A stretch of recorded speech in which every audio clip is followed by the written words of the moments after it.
នៅក្រុងតាខ្មៅគឺគេល្បីទីតាំងលក់មីសាច់រញ៉េរញ៉ៃមកកន្លែងនេះមែនតើហើយសម្បីតែឈ្មោះរបស់គេក៏ប្លែកដែរអញ្ចឹង Twister មានបងអង្គចាំយូរទេចង់ដឹងថាទីតាំងមកកន្លែងនេះគេមានលក់អីខ្លះហើយមានចំណុចពិសេសអីខ្លះគឺថាជិះវឹងទៅដល់ក្រុងតាខ្មៅតែម្ដងណាហើយសម្រាប់តម្លៃនៅទីនេះវិញគឺមួយចាន 10000 រៀលអញ្ចឹងពុកម៉ែបងប្អូនដែលចង់សប្តាហ៍ដឹងថាទៅណាអីគឺថាអាចងើបពីព្រលឹមមកទីតាំងមកកន្លែងនេះបានរសជាតិឆ្ងាញ់តែម្ដង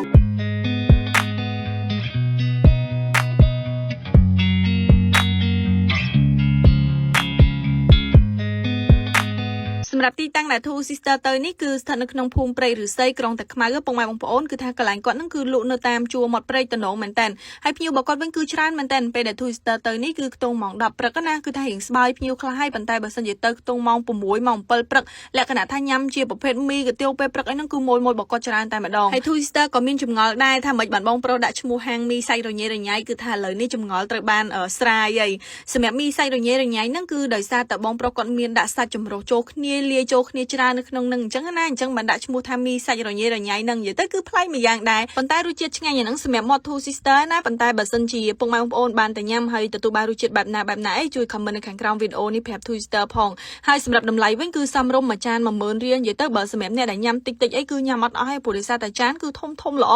និយាយទៅគឺថាចានរៀបចំមកឡើងស្អាតភ្លឹងតែម្ដងពុកម៉ែបងប្អូនហើយអញ្ចឹងមុននឹងចូលដល់ការញ៉ាំគឺថាយើងចាប់ផ្ដើមមក welcome ជាមួយនឹងតែបែបក្តៅអញ្ចឹងណាញ៉ាំពេលព្រឹកគឺត្រូវមែនតើរបៀបថាយើងកុំដៅសាច់អីចឹងទៅព្រោះដោយសារឥឡូវនេះគឺខែត្រជាក់ផងអញ្ចឹងដាក់ញ៉ាំតែអញ្ចេះមកមុននឹងញ៉ាំមីញ៉ាំកាទៀវគឺត្រូវមែនតើហើយឥឡូវនេះគឺថាអ្វីដែល Twister កំងបានមកដល់ហើយនិយាយទៅគឺចានគាត់ស្អាតពុកម៉ែបងប្អូនរបៀបថាចេញមកឡើងដូចចិនអញ្ចឹងចានរបស់គាត់ណាហើយតិចលឺថាឈ្មោះមីសាច់រញ៉េរញ៉ៃមានលក់ទៅតសៃមីអត់ទេគឺគាត់មានលក់ជំរឿតសៃអីផ្សេងទៀតគាត់មានមីសួរមានអីអញ្ចឹងទៅហើយមានមីដុំមីកញ្ចប់អញ្ចឹងពេលដែលទៅគឺថាអាចសាកសួរបន្ថែមបានហើយអាចហៅជាប្រភេទឆ្អឹងស៊ុបដូច Twister នេះមកគឺថាញ៉ាំហើយមានកម្លាំងព្រឹសតែម្ដងហើយពុកម៉ែបងប្អូនចង់ចាក់ច្បល់ទឹកជ្រលក់ដូច Twister បែបនេះក៏បានដែរនិយាយទៅគឺថាការញ៉ាំអាស្រ័យទៅតាមចំណង់ចំណូលចិត្តរៀងខ្លួនអញ្ចឹងណាហើយសម្រាប់ម្ចាស់នេះគឺជាមីកុកប៉ុន្តែគាត់មានថែមទឹកស៊ុបមកខាងក្រៅហើយសម្រាប់ជំរឿសាច់វិញមានទាំងជាប្រភេទគ្រឿងក្នុងសាច់គោហើយពុកម៉ែបងប្អូនចង់បានសាច់ប្រភេទណាក៏អាចកំងបានដែរហើយសម្រាប់ទីតាំងនេះវិញគឺគាត់មានបើកលក់ចាប់ពីម៉ោង 6 ព្រឹករហូតដល់ល្ងាចគឺថាអត់ទៀងទេអស់ពេលណាបានគាត់ឈប់ពេលហ្នឹង